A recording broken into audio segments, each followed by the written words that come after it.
नमस्कार दोस्तों, आप सभी का स्वागत है आपके अपने YouTube चैनल पर। आज हम डिस्कस करेंगे विद्युत बलों का अध्यारोपण का सिद्धांत। इससे पिछले वीडियो में हमने कूलॉम के नियम को समझा है और उस पर आधारित जो है वो न्यूमेरिकल किए हैं। तो कूलॉम के नियम को ही आगे बढ़ाते हुए हम विद्युत बलों के अध्यारोपण के सिद्धांत को पढ़ रहे हैं। तो परीक्षण आवेश जो है, हमने इससे पहले पिछले वीडियो में परीक्षण आवेश के बारे में और बिंदु आवेश के बारे में पढ़ा हुआ है। परीक्षण आवेश क्या होता है? परीक्षण आवेश होता है कि जो किसी स्थान पर किसी अन्य आवेश की उपस्थिति को दर्शाता है, यानी कि वो आवेश जो बल का अनुभव करे, उसको हम परीक्षण आवेश कहते हैं। और बिंदु आवेश जो होता है वो विद्युत क्षेत्र को उत्पन्न करता है। तो हमने क्या किया, यहाँ पर एक परीक्षण आवेश लिया Q। अब इस परीक्षण आवेश पर विभिन्न प्रकार के बिंदु आवेश हैं। Q1 है, Q2 है, Q3। ये परीक्षण आवेश जो है वो मान लीजिए हमने O बिंदु पर ले लिया है। तो Q1 के कारण लगने वाला बल जो होगा वो इस दिशा में होगा, इसको हमने नाम दे दिया F1 वेक्टर। Q2 के कारण वो इस दिशा में होगा, इसको हमने नाम दे दिया F2 वेक्टर। Q3 के कारण जो है वो इस दिशा में होगा, इसको हमने नाम दे दिया F3 वेक्टर। तो इस प्रकार से बहुत सारे बिंदु आवेश हो सकते हैं जिनके कारण लगने वाले जो बल हैं वो आगे क्रमशः F4, F5 dot dot Fn तक चलेंगे। अब Q1 से और इस O की जो डिस्टेंस है, दूरी है, वो हम मान लेते हैं R01 वेक्टर, और ये दूरी जो है हम मान लेते हैं R02 वेक्टर, और ये जो है R03 वेक्टर। इसी प्रकार से आगे जो भी बिंदु आवेश होंगे उनकी दूरियां इसी प्रकार से क्रमशः बढ़ती जाएंगी। तो अब हम इसके कारण जो O बिंदु पर रखे परीक्षण आवेश पर परिणामी बल की गणना करते हैं। तो परिणामी बल का फार्मूला जो है वो कूलॉम के सूत्र से ही लेंगे। कूलॉम के सूत्र के अनुसार हम यदि ये देखें कि O बिंदु पर रखा हुआ है परीक्षण आवेश, और इस परीक्षण आवेश पर परिणामी बल का मान क्या होगा? परिणामी बल का मान जो होगा वो F1 vector plus F2 vector plus F3 vector और प्लस डॉट डॉट Fn तक चलेंगे। तो F0 वेक्टर जो होगा, अब कूलॉम के नियम को हम यहाँ पर लगा रहे हैं। यहाँ पर कूलॉम के नियम को लगाने से पहले हम F1 के बारे में एक बार चर्चा कर लें कि Q1 और Q0 के बीच में जो बल लग रहा है वो F1 लग रहा है। उनके बीच की जो डिस्टेंस है वो कितनी मानी है हमने? R01 vector. और जो इसकी दिशा होगी, इकाई सदिश होगा, वो होगा R01 कैप होगा। इसी प्रकार सभी बिंदु आवेशों के लिए जो इकाई सदिश है वो, और इकाई सदिश R02, R03, R04, R05 dot dot R0n तक चलेंगे, और दूरियां भी क्रमशः इसी प्रकार से बढ़ती जाएंगी, R01, R02, R03 इसी प्रकार से।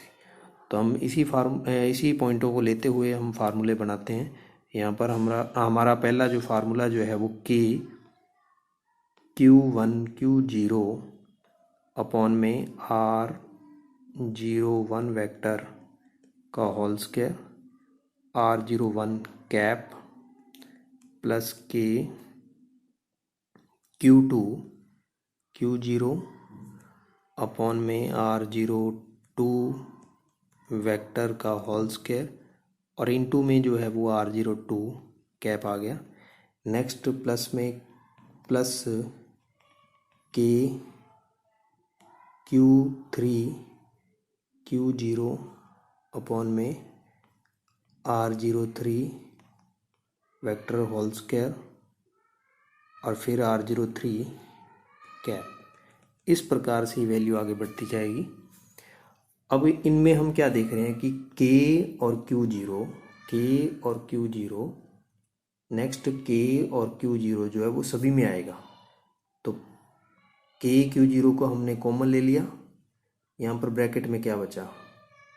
Q1 बटा में R01 वेक्टर होल स्क्वायर और R01 cap plus Q2 upon में क्या आ गया R02 वेक्टर का होल स्क्वायर और R02 कैप। नेक्स्ट प्लस क्या आ गया KQ0 तो था ही पहले से ही, हमने कॉमन ले रखा था, ब्रैकेट में चल रहे हैं तो इसलिए KQ0 को लिखने की यहाँ ज़रूरत नहीं है। तो सीधा हम यहाँ पर क्या लिखेंगे Q3 अपॉन में R03 वेक्टर का होल स्क्वायर और R03 cap plus dot dot ये बढ़ते जाएंगे Rn तक ये वैल्यू चलेगी। अब इसके बाद हम क्या देखना चाह रहे हैं यहाँ पर कि हमारे पास परिणामी F0 की वैल्यू कितनी आई। KQ0 यहाँ पर बाहर है ही। अब इसको किस प्रकार से लिख सकते हैं, Q1 Q2 Q3 Q4 इस प्रकार से आएंगे। Q1 आ गया, Q2 आ गया, आगे Q3 आ रहा है ये, ठीक है, तो आगे Q4 भी आएगा, Qn तक चलेगा। नीचे यदि देखें तो R01 R02 R03 नीचे ही आ रहे हैं, इस प्रकार से R04 नेक्स्ट आगे बढ़ता जाएगा। और यदि इकाई सदिश की बात करें R01 फिर R02 फिर R03 फिर नेक्स्ट R04 इस प्रकार से आगे बढ़ते जाएंगे। तो हम इसको समेशन में इस प्रकार से लिख सकते हैं I equal to 1 to n QI upon में R0I वेक्टर का होल स्क्वायर R0I कैप। अब यहाँ पर यदि आप I की वैल्यू 1 रखोगे तो Q1 अपॉन में R01 R01 कैप आ जाएगा, 01 स्क्वायर और नीचे होल स्क्वायर हो गया और ऊपर R01 कैप आ जाएगा। 2 रखेंगे तो क्या आ जाएगा Q2 अपॉन में R02 का होल स्क्वायर और R02 कैप। इस प्रकार से वैल्यू जो आगे बढ़ती जाएगी। तो ये हमारे पास F0 जो है वो बलों के अध्यारोपण के सिद्धांत से परिणामी बल को रिप्रेजेंट कर रहा है। तो ये बलों के अध्यारोपण का सिद्धांत है। अब बलों के अध्यारोपण के सिद्धांत पर ही कुछ न्यूमेरिकल्स हम करेंगे। यहाँ पर हम पहला न्यूमेरिकल ये देख रहे हैं कि पहला न्यूमेरिकल हमारे पास ये है। 2 बिंदु आवेश हैं +9e और +e, परस्पर जो है वो 16 सेंटीमीटर की दूरी पर स्थित हैं। इनके मध्य एक अन्य आवेश Q को कहाँ रखें कि वह साम्यावस्था में रहे। साम्यावस्था में रहने का मतलब ये है कि उस पर कोई भी बल नहीं लग रहा, परिणामी बल का मान जो है वो 0 है। परिणामी बल का मान जो है वो क्या है 0 है। तो हम यहाँ पर ये बना लेते हैं, ये Q1 है, Q1 की जगह पर हमारे पास यहाँ पर क्या दिया हुआ है 9e है और यहाँ पर ये E है। तो अब इसमें इसको हम थोड़ा सा और बढ़ा लेते हैं, ये E है हमारे पास। तो इनके बीच की दूरी जो है वो कितनी है 16 सेंटीमीटर। इसको हमने A नाम दे दिया, इसको B नाम दे दिया। अब यहाँ पर एक बीच में हमने कोई पॉइंट मान लिया C। इस C पॉइंट पर Q आवेश रखा हुआ है जो कि 9e से x दूरी पर है और बाकी दूरी कितनी बच गई 16 माइनस x जो कि E से बच गई। अब Q बिंदु जो है C बिंदु जो है उस पर रखा हुआ Q आवेश पर साम्यावस्था तभी प्राप्त होगी जब 9e के कारण E पर Q पर लगने वाला बल और E के कारण Q पर लगने वाला बल परिमाण में बराबर होंगे। कैसे? हम यहाँ पर ये कह सकते हैं कि ये जो हमारे पास A और C बिंदु है इसके बीच में लगने वाला बल जो है वो क्या होगा FCA, C पर लग रहा है A के कारण, इक्वल टू क्या होगा B के कारण C पर, तो FCB। ये दोनों परिमाण में बराबर होंगे। क्यों होंगे बराबर? क्योंकि क्वेश्चन में कहा गया है कि Q को ऐसी जगह पर रखना है जहां पर साम्यावस्था मिले।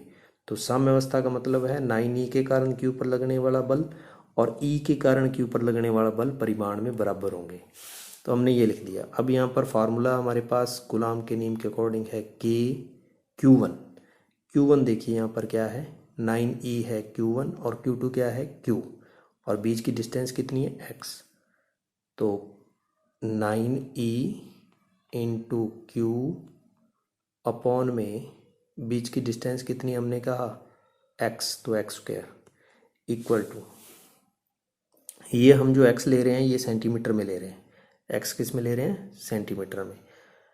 यहाँ पर हम नेक्स्ट b के कारण c पर देखना है बल का मान क्या होगा, तो वो क्या होगा k e into Q upon में 16 माइनस x का होल स्क्वायर।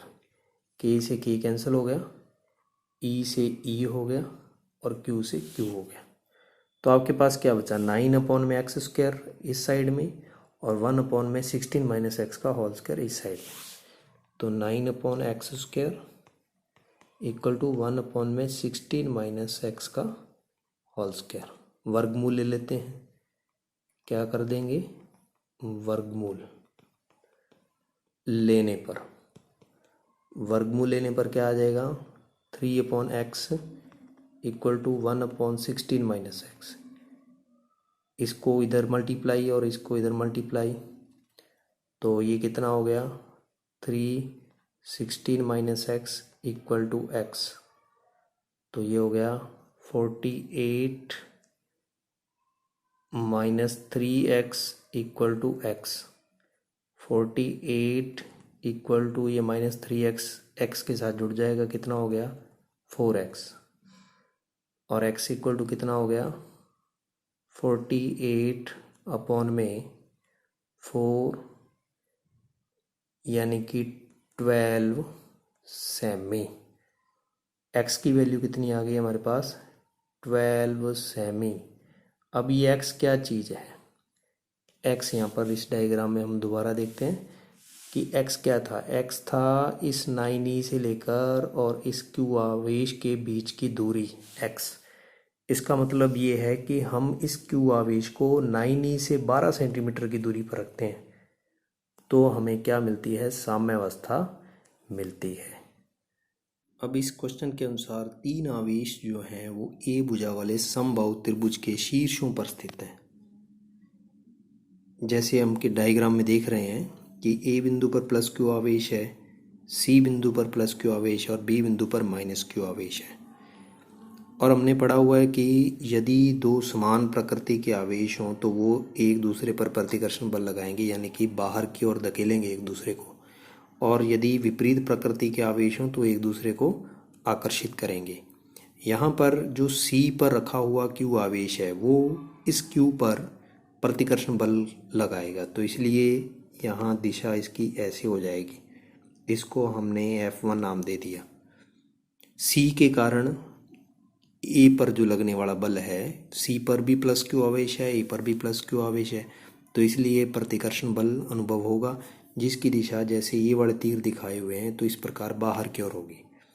अब हम बात करते हैं बी पर रखा हुआ माइनस क्यू आवेश है, उसके कारण ए पर कौन सा बल लगेगा, उसके कारण आकर्षण बल लगेगा, और उसकी दिशा कैसे होगी दोनों आवेशों के एक दूसरे की ओर होती है, तो इसलिए उसकी दिशा ऐसे होगी।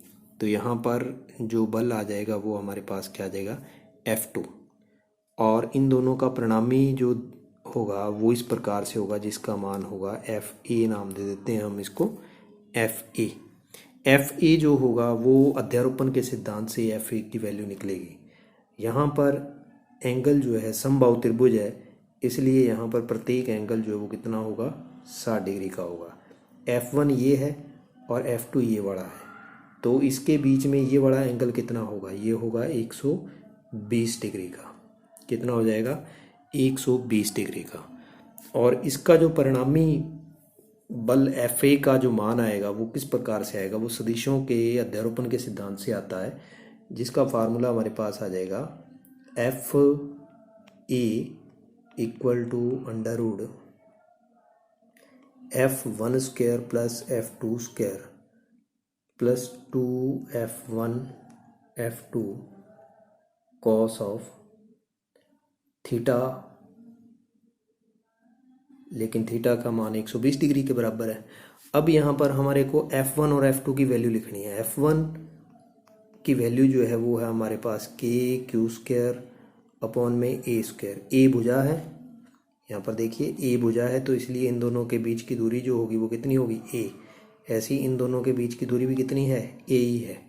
तो यहाँ पर भी हम यही लिख सकते हैं, F2 जो है वो हमारे पास क्या आ जाएगा, के क्यू स्क्वायर अपॉन में ए स्क्वायर। यहाँ F1 जो है वो उसकी दिशा जो हम कैसे लिखेंगे, उसकी दिशा लिखेंगे हम सी से ए की ओर, सी से ए की ओर। यहाँ पर हम इसकी वैल्यू लिख रहे हैं। इस F1 को हम ऐसा भी लिख सकते हैं, यहाँ पर हम इसको ऐसा लिख सकते हैं ए सी, जैसा हमने पिछले वाले वीडियो में पढ़ा हुआ है कि जो जिस पर बल लगता है वो पहले आता है और जो लगाता है वो बाद में आता है। ऐसे हम इसको भी लिख सकते हैं F2 को। F2 को लिख सकते हैं हम क्या, F2 को लिखेंगे हम B C, sorry A B. A पर बल लगा रहे हैं किसके कारण, बी के कारण, तो इसलिए क्या आएगा, ए बी। अब इसकी दिशा कैसी है, इसकी दिशा है ए से बी की ओर, ए से बी की ओर। ये हमारे पास बल आ गए F1 और F2। एफ ए सी जो है वो F1 है, एफ ए बी यहाँ पर ये जो है ये हमारे पास क्या है, ए बी है। एफ ए बी जो है उसकी वैल्यू हमारे पास क्या आ जाएगी, उसकी वैल्यू आ जाएगी हमारे पास के क्यू स्क्वायर अपॉन में ए स्क्वायर। अब यहाँ पर हमारा एक क्वेश्चन होना चाहिए कि जो एफ ए सी है, एफ ए सी में तो दोनों आवेश जो हैं वो प्लस क्यू के हैं, तो इसलिए ये वैल्यू आ गई। और यहाँ पर एफ ए बी में ये वाला आवेश माइनस क्यू का, ये प्लस क्यू का है। तो जब हमने गणितीय फार्मूला बनाते हैं तो उसका जब परिमाण लिखते हैं तो परिमाण में हमेशा प्लस का ही लिखा जाएगा, माइनस नहीं लिखा जाएगा। माइनस जो है वो किस चीज़ को प्रदर्शित करता है, माइनस इस चीज़ को प्रदर्शित करता है कि उन दोनों आवेशों के मध्य आकर्षण प्रकृति है। अब अपने नेक्स्ट करते हैं इसको, एफ ए इक्वल टू, इसकी वैल्यू रख देते हैं हम, तो के क्यू स्क्वायर अपॉन में ए स्क्वायर का होल स्क्वायर प्लस के क्यू स्क्वायर अपॉन में ए स्क्वायर का होल स्क्वायर प्लस 2। अब यहाँ पर देखिए F1 और F2 है, F1 और F2 की वैल्यू सेम है, ये देख लीजिए, के क्यू स्क्वायर अपॉन में ए स्क्वायर, के क्यू स्क्वायर अपॉन में ए स्क्वायर। दिशा जरूर अलग अलग है इनकी, लेकिन इनके परिमाण जो हैं वो सेम है। तो यहाँ पर हम लिख देंगे के क्यू स्क्वायर अपॉन में ए स्क्वायर का होल स्क्वायर कॉस ऑफ 120, और कॉस 120 का मान होता है -1/2। तो एफ ए इक्वल टू क्या आ जाएगा, अंडर रूट, यहाँ पर क्या आया, ये वाली वैल्यू और ये वाली वैल्यू जो है वो हमारे पास क्या आ गई, 2k स्क्वायर अपॉन में ए स्क्वायर का whole square plus 2k square upon में ए स्क्वायर का होल स्क्वायर इनटू में -1/2। अब ये 2 इससे कट जाएगा और ये माइनस आगे आ जाएगा यहाँ पर। तो क्या लिखेंगे हम आगे, हम आगे इस प्रकार से लिखेंगे, आगे हम इस प्रकार से लिखेंगे, F A equal to under root से पहले हम ये लिख लेते हैं कि K Q square A square का होल स्क्वायर और के क्यू स्क्वायर अपॉन में ए स्क्वायर का होल स्क्वायर, दोनों में क्या आ रहा है, कॉमन आ रहा है। तो इसको हमने बाहर लिख लेते हैं, इसको के क्यू स्क्वायर अपॉन में ए स्क्वायर, ये होल स्क्वायर है, बाहर आके होल स्क्वायर हट जाएगा। तो अंडर रूट में क्या बचेगा, अंडर रूट में बचेगा 2 - 1, क्योंकि ये 2 से 2 कैंसिल हो गया तो -1 नहीं बचा, और 2 - 1 कितना होता है, 1 होता है। 2 - 1 कितना होता है, 1, और 1 का वर्गमूल कितना होगा, 1 ही होगा। तो इसलिए हम यहाँ पर इसको ऐसे लिख सकते हैं कि एफ ए इक्वल टू क्या आ जाएगा, एफ ए इक्वल टू आ जाएगा हमारे पास के क्यू स्क्वायर अपॉन में ए स्क्वायर। ये वैल्यू जो है वो एफ ए की वैल्यू है, यानी कि ए बिंदु पर लगने वाले परिणामी बल का मान है। और इसकी जो दिशा है, दिशा कैसे है, दिशा हम इस डायग्राम में देख रहे हैं, इसकी दिशा जो है वो सी बी की ओर है। कैसी है दिशा? सी बी की ओर, सी बी की और सी से बी की ओर है, तो इसलिए इसकी दिशा कैसे लिखेंगे? सी बी की ओर। यदि हमारे से क्वेश्चन में पूछा जाए कि सी बी के लंबवत बल क्या है, तो हम कहेंगे 0। सी बी के लंबवत बल जो है वो क्या कहेंगे? 0। क्यों कहेंगे? यहाँ पर देख सकते हैं हम, सी बी के लंबवत बल जो है वो क्या है? यहाँ पर 0 है, यानी कि इस दिशा में कोई बल नहीं लग रहा, सिर्फ परिणामी बल इसी दिशा में लग रहा है जो कि सी बी के समांतर है। सी बी के लंबवत कोई बल नहीं लग रहा। तो ये हमारा क्वेश्चन हो गया कि बल का परिमाण आ गया और दिशा आ गई। अब नेक्स्ट क्वेश्चन पे बात करते हैं। नेक्स्ट क्वेश्चन जो हमारा वो ये है कि लंबाई ए के वर्ग के चारों ओर, ए लंबाई का वर्ग है, भुजा यानी कह सकते हैं, वर्ग के चारों ओर ए बी सी डी पर, चारों कोनों ए बी सी डी पर समान आवेश क्यू रखे हुए हैं। डी पर जो क्यू आवेश रखा हुआ है उस पर बल का मान ज्ञात करना है। डी पर जो क्यू आवेश रखा हुआ है उस पर बल का मान ज्ञात करना है। तो किस प्रकार से ज्ञात करेंगे? देखो, अब डी जो आवेश है, डी पर जो क्यू आवेश है, इस पर कौन कौन बल लगा रहे हैं, पहले तो हम इसकी बात करें। सबसे पहला प्रथम ये वाला ए पर रखा क्यू आवेश, फिर बी पर रखा क्यू आवेश, फिर सी पर रखा क्यू आवेश। इसकी जो भुजा है वो ए है, यहाँ से भी ए है, ये भी ए है। तो पहले तो हम इसके कार्य निकाल लेते हैं। यहाँ पर इसको मैं नाम दे देता हूँ, इसको नाम दे देता हूँ F1, ठीक है। फिर इसके कारण देखते हैं, ये वाला, इसको हमने नाम दे दिया F2। फिर यहाँ पर ये बड़ा हो जाएगा, इसको हम नाम क्या दे देंगे? F3, ठीक है। तो ये F3 बल हो गया। अब ये वाली दूरी जो है, ये वाली दूरी ए हमारे को पता है, ये भुजा ए पता है, ये कितना होगा? ये कितनी वैल्यू होगी? ये हो जाएगी हमारे पास √2a। कितनी हो जाएगी? √2a।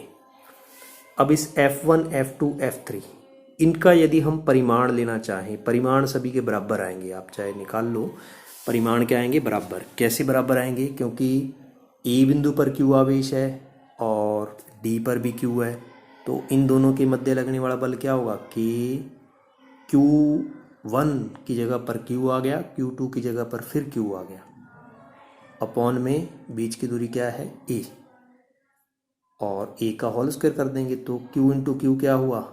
Q स्क्वायर हुआ, तो क्या बन गया? KQ स्क्वायर अपॉन में A स्क्वायर। यानी कि हमारे पास A के कारण D पर लगने वाला बल और C के कारण D पर लगने वाला बल बराबर आएगा, यानी कि F1 और F2 जो क्या आएंगे? आपस में बराबर आएंगे। तो यहाँ पर हम ये लिख देते हैं F1 equal to F2 equal to क्या आ जाएगा? KQ स्क्वायर अपॉन में A स्क्वायर, ठीक है। लेकिन यहाँ पर आपको ये ध्यान रखना है कि F1 जो है वो कौन सी दिशा में है? F1 जो है वो हमारा कौन सी दिशा में है? F1 जो है वो A से D की ओर है। F1 जो है वो A से D की ओर है। परिमाण दोनों के बराबर है लेकिन दिशा दोनों की अलग अलग है। और F2 जो है वो C से D की ओर है, तो F2 क्या है? C से D की ओर। और ये दोनों बल कैसे हैं? एक दूसरे के लंबवत हैं। F1 और F2 जो है वो एक दूसरे के क्या हैं? लंबवत हैं। F1 और F2 का जो परिणामी होगा, परिणामी F1 और F2 का जो परिणामी होगा वो भी इसी दिशा में होगा, वो F3 की दिशा में होगा। कौन सी दिशा में होगा? F3 की दिशा में। तो हम निकाल लेते हैं F1 व F2 का परिणामी। F12 मैं नाम दे देता हूँ, तो वो कौन सी दिशा में होगा? वो होगा F3 की दिशा में। F1 square plus F2 square और plus 2F1 F2 cos of 90 degree. अब ये 90 डिग्री कहाँ से आया? डायग्राम में देख सकते हैं, F1 ये नीचे की ओर ऐसे है, F2 जो है वो इस दिशा में है, ये वाली दिशा है। तो इसलिए यहाँ पर इन दोनों के बीच में एंगल कितना आ गया? 90 डिग्री आ गया। तो यहाँ पर कॉस 90 जो होता है वो 0 होता है।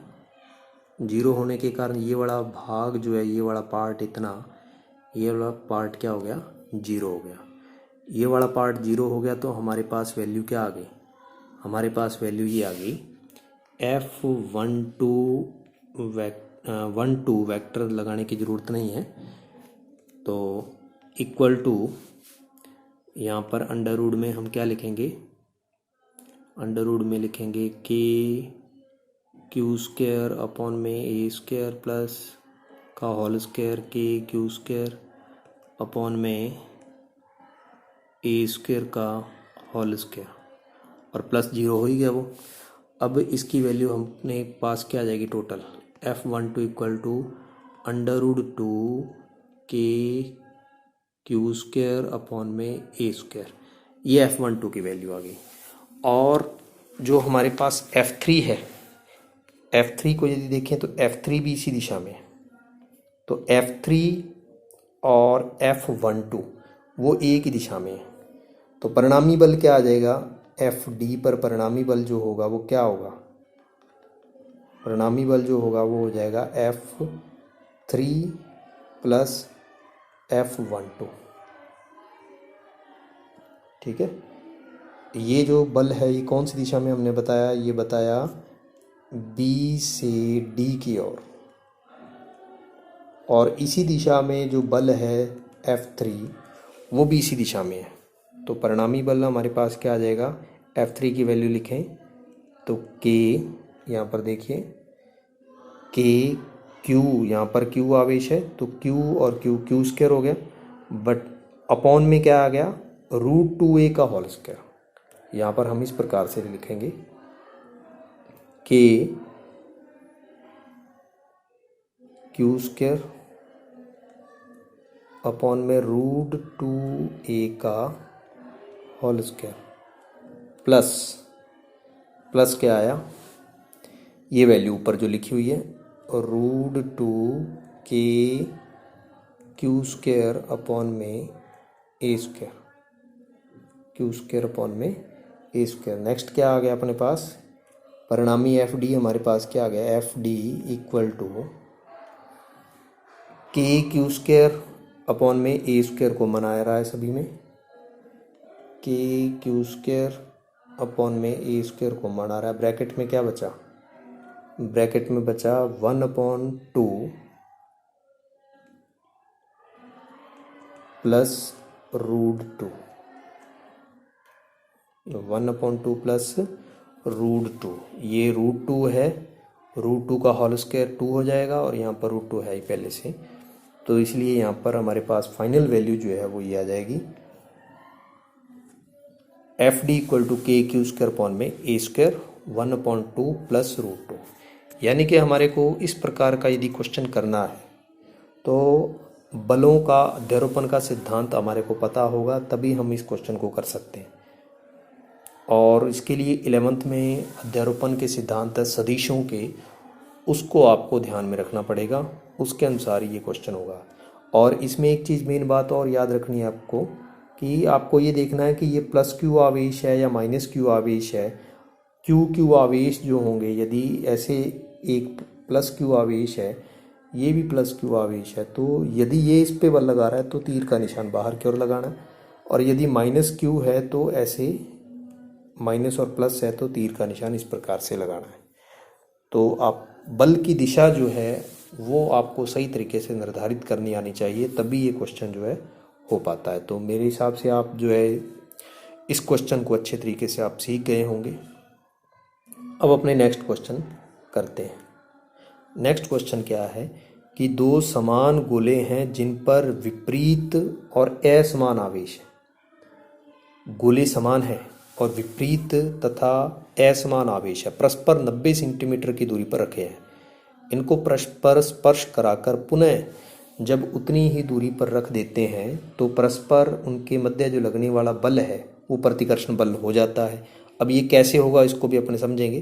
प्रतिकर्षण बल हो जाता है 0.025 न्यूटन बल से प्रतिकर्षित करने लगते हैं, तो दोनों का अंतिम आवेश क्या होगा। अंतिम आवेश का मतलब है कि स्पर्श कराने के बाद जो दोनों गोलों का जो आवेश बनता है वो कितना होगा। ठीक है, उसको अपने को ज्ञात करना है। तो सबसे पहले अपने बनाते हैं, एक गोला है, मान लीजिए ये ए है, एक ये गोला है, इसकी वैल्यू हम मान लेते हैं कि ये बी है। अब क्वेश्चन के अनुसार पहली लाइन यदि हम पढ़ें कि इसमें विपरीत प्रकृति के आवेश हैं और असमान आवेश हैं, ठीक है। और यहाँ पर हम मान लेते हैं कि मान लीजिए इस पर Q आवेश है और इस पर -Q2 है। मैंने दोनों पर एक जैसा आवेश नहीं माना, असमान आवेश है तो इसलिए इसको Q1 और इसको Q2 माना है। फिर विपरीत प्रकृति का कहने के कारण इस पर +Q1 माना है, इस पर -Q2 माना है। अब क्या करना है, इसके दोनों के बीच की दूरी जो है वो क्वेश्चन के अनुसार हमारे को 90 सेंटीमीटर दी हुई है। अब हमारे को हम क्या करेंगे, हम यहाँ पर क्वेश्चन के अनुसार जो है इन दोनों गोलों को आपस में स्पर्श करा देते हैं। ये इस प्रकार से हमने इन गोलों को स्पर्श करा दिया। ये ए गोला है, ये बी गोला है, इस पर Q1 आवेश है, इस पर -Q2 आवेश है। चालन विधि के अंदर, संपर्क विधि के अंदर आपने पढ़ा हुआ है कि यदि दो समान गोले हों, समान त्रिज्या के समान आकार के गोले हों, तो उस कंडीशन के अंदर जो आवेश होगा दोनों गोलों का, वो दोनों गोलों का कुल आवेश जुड़ जाएगा। और यदि हम उसको अलग कर देते हैं तो उन दोनों का जो आवेश है वो बराबर मात्रा में दोनों गोलों पर बढ़ जाएगा। जैसे हम यहाँ पर देखें, यहाँ पर इसका कुल आवेश की बात करें तो वो क्या आ जाएगा, Q1 - Q2, ये कुल आवेश है इसका। अब जब हम इन गोलों को अलग अलग कर देंगे तो क्या बनेगा, तो इस प्रकार से बनेगा। ये गोला ए है, इस पर हो जाएगा Q1 - Q2/2, और ये बी गोला है, इस पर क्या बनेगा, Q1 - Q2/2, ठीक है। तो इसका मतलब ये है कि दोनों गोलों पर समान मात्रा और समान प्रकृति का आवेश आ जाता है। ये कब कंडीशन याद रखनी है आपको, कंडीशन कब है, जब दोनों गोले समान त्रिज्या के हैं तभी ये कंडीशन होगी। दोनों पर समान प्रकृति का आवेश तो आता ही है चालन विधि के अंदर, लेकिन समान मात्रा का आवेश तभी आएगा जब चालन विधि के द्वारा हम दोनों गोलों की त्रिज्याएं एक जैसी रखेंगे। यहाँ पर दोनों गोलों का परिमाण भी एक जैसा है और दोनों की गोलों की जो प्रकृति है, यानी कि इस पर भी धनावेश हो गया, इस पर भी धनावेश हो गया, बी पर भी, तो दोनों का धनावेश जो है वो एक जैसा हो गया। अब हम इन दोनों के मध्य जो बीच की दूरी है वो उतनी रखनी है, कितनी थी, 90 सेंटीमीटर थी, ठीक है। 90 सेंटीमीटर, r बराबर 90 सेंटीमीटर है, तो सेंटीमीटर को मीटर में बदल देते हैं तो 90 × 10⁻² मीटर, ठीक है। तो ये हो गया r की वैल्यू होगी। अब हम क्या करते हैं, फार्मूला लेके आते हैं। F = हमारे पास फार्मूला है कि Q1 Q2 अपॉन में r² का फार्मूला है कूलाम के नियम के अनुसार। अब संपर्क विधि के बाद हमारे पास Q1 जो हो गया वो Q1 - Q2 अपॉन में Q2 हो गया, अपॉन में 2 हो गया। ऐसे ही B पर जो आवेश है वो भी सेम ही हुआ, Q1 - Q2 अपॉन में 2। तो इसको रख देते हैं, F = K Q1 - Q2/2 Q1 - Q2/2 upon में r² हो गया। अब यहाँ पर जो फार्मूला F है, F की वैल्यू हमारे को दे रखी है क्वेश्चन में। अब क्वेश्चन में यहाँ पर लिखा होता है ना प्रतिकर्षण बल, मैंने बताया था आपको प्रतिकर्षण बल पर अपने चर्चा करेंगे। प्रतिकर्षण बल का मान 0.025 न्यूटन हो गया। प्रतिकर्षण बल कैसा हुआ ये देख लीजिए आप, कि A पर समान प्रकृति का आवेश हो गया और B पर भी समान प्रकृति का आवेश हो गया, तो इसलिए यहाँ पर कौन सा बल लगने लग गया, प्रतिकर्षण बल। और उस प्रतिकर्षण बल का मान कितना है, उस प्रतिकर्षण बल का मान है 0.025 = K की वैल्यू क्या है, यहाँ पर K की वैल्यू है 9 × 10⁹ और Q1 - Q2 का होल² होगा। कैसे हुआ होल², ये 2 बार गुणा में आ रहा है तो इसलिए होल² होगा। अपॉन में 2 × 2 4 होगा,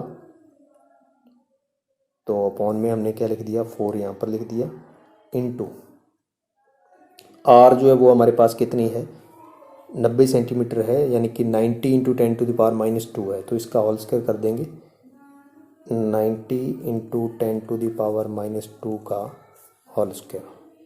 ठीक है, इसको अपने सॉल्व करते हैं। 0.025 इंटू इक्वल टू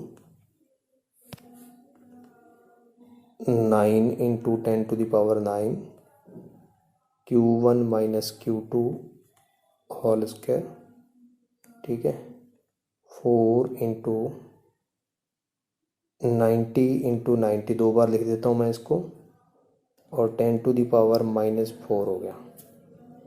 अब इसको अपने सॉल्व करते हैं। Q1 माइनस Q2 का होल स्क्वायर, इसके इक्वलेंट बना लेते हैं हम इक्वेशन। Q1 माइनस Q2 का होल स्क्वायर इक्वल टू क्या आएगा, देखिए ये इधर तिरछा गुणा हो जाएगा, तो 0.025